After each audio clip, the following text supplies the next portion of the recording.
Hey man, I went to the store yesterday with my mom, and when we got out the car, she didn't lock it. There was this old lady who looked like she wanted to do something, and I realized I treat my car better than my mom. What? Did that sound wrong to you? That's because it was. Not only is he a bad son, but that scene also expressed faulty parallelism. The best way to fix this would be, Hey man, I went to the store yesterday with my mom, and when we got out the car, I realized she didn't lock it. There was this old lady who looked like she wanted to do something, and I realized I treat my car better than my mom treats my car. there we go. Now he's not a bad son. That sentence is now in the state called being parallel. Now, parallelism is a sentence or sentences with the same grammatical structure throughout. Before we dive more into parallelism, let's look at one more real-world example that we use in our everyday speech all the time.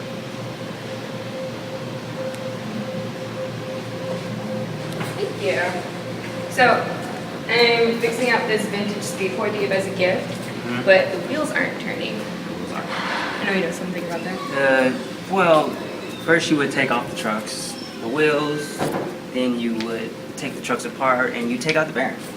That's all? And then you check the bearings. Yes, that's pretty much it. Okay. Sounds about easy enough.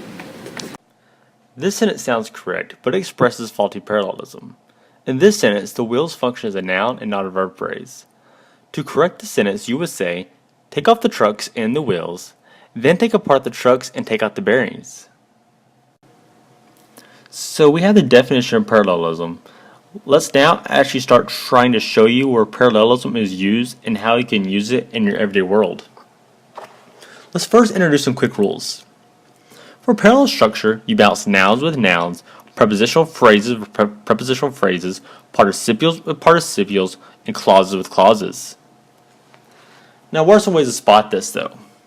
I myself like to look at it like an equal sign. So, for example, if this was related to math, a coordinate conjunction could be looked at like an equal sign. Now, what do I mean by this? Just like in math, what is on one side needs to be the other side. For example, a verb must be followed up with a verb, a noun also with a noun. Now, let's take a quick example of how parallelism is used correctly in your world. How was your weekend? My weekend was great. I played Destiny all weekend. What did you do? Oh man, I was so busy. I was so busy doing homework, writing reports, and finishing projects. Did you spot where the sentences parallel? The words doing, writing, and finishing are ing verbs and the state of being parallel. This essentially means that they all correspond in some way. Where else can you spot the uses of parallelism? Another place we can look out for parallelism is with coordinate conjunctions. You might know these as fanboys: for, and, nor, but, or, yet, so. Now, with all this being said, this brings us to where parallelism is now used wrong, though, and where it's used wrong in text and your everyday speech. The most common misuses of parallelism are the ones involving different parts of speech or verb tense agreement. Listen to the faulty parallelism in the following conversation.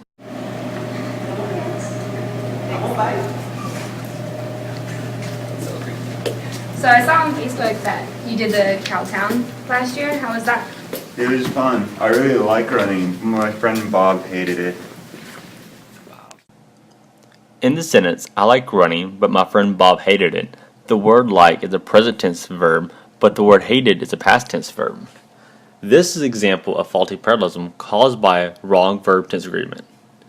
An example of faulty parallelism caused by the use of different parts of speech would be if one part of the sentence had a noun while the other had a verb, or if one had a phrase while the other had a clause.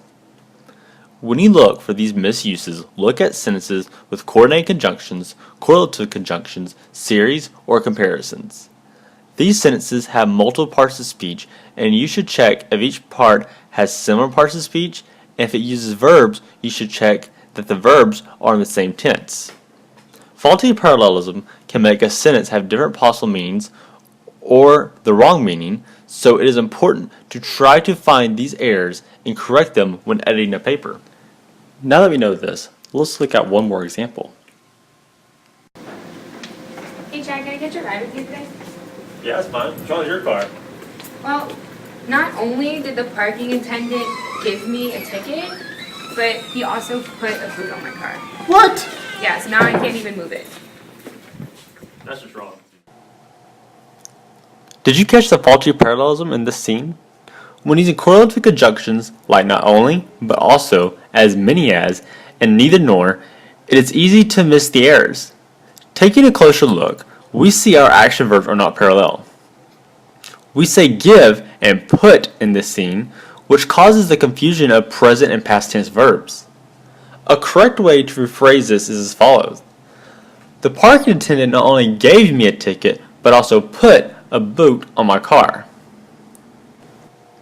As you can see, parallelism is relevant to technical editors because it reduces the likelihood of ambiguity and awkwardness, thus leaving you with material that is easier to process.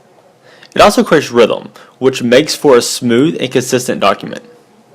Parallelism is extremely relevant to technical editors because without it, readers are more likely to feel confused and focus less on the material of the document and more on its structure. Now let us use what we have learned to identify and correct faulty parallelism in the following examples. Pause the video to try these examples on your own. Also, not all examples are incorrect. When you are ready, continue the video where we will review what we have learned. In review, we define parallelism as a balanced cooperation of similar parts in a series that must also have similar structure. Without this balance, faulty parallelism could arise. Common misuses occur with words in series, comparisons, coordinate conjunctions, and correlative conjunctions. Technical editors rely on parallelism to reduce ambiguity and awkwardness, create rhythm and consistency, and show two or more ideas have the same level of importance.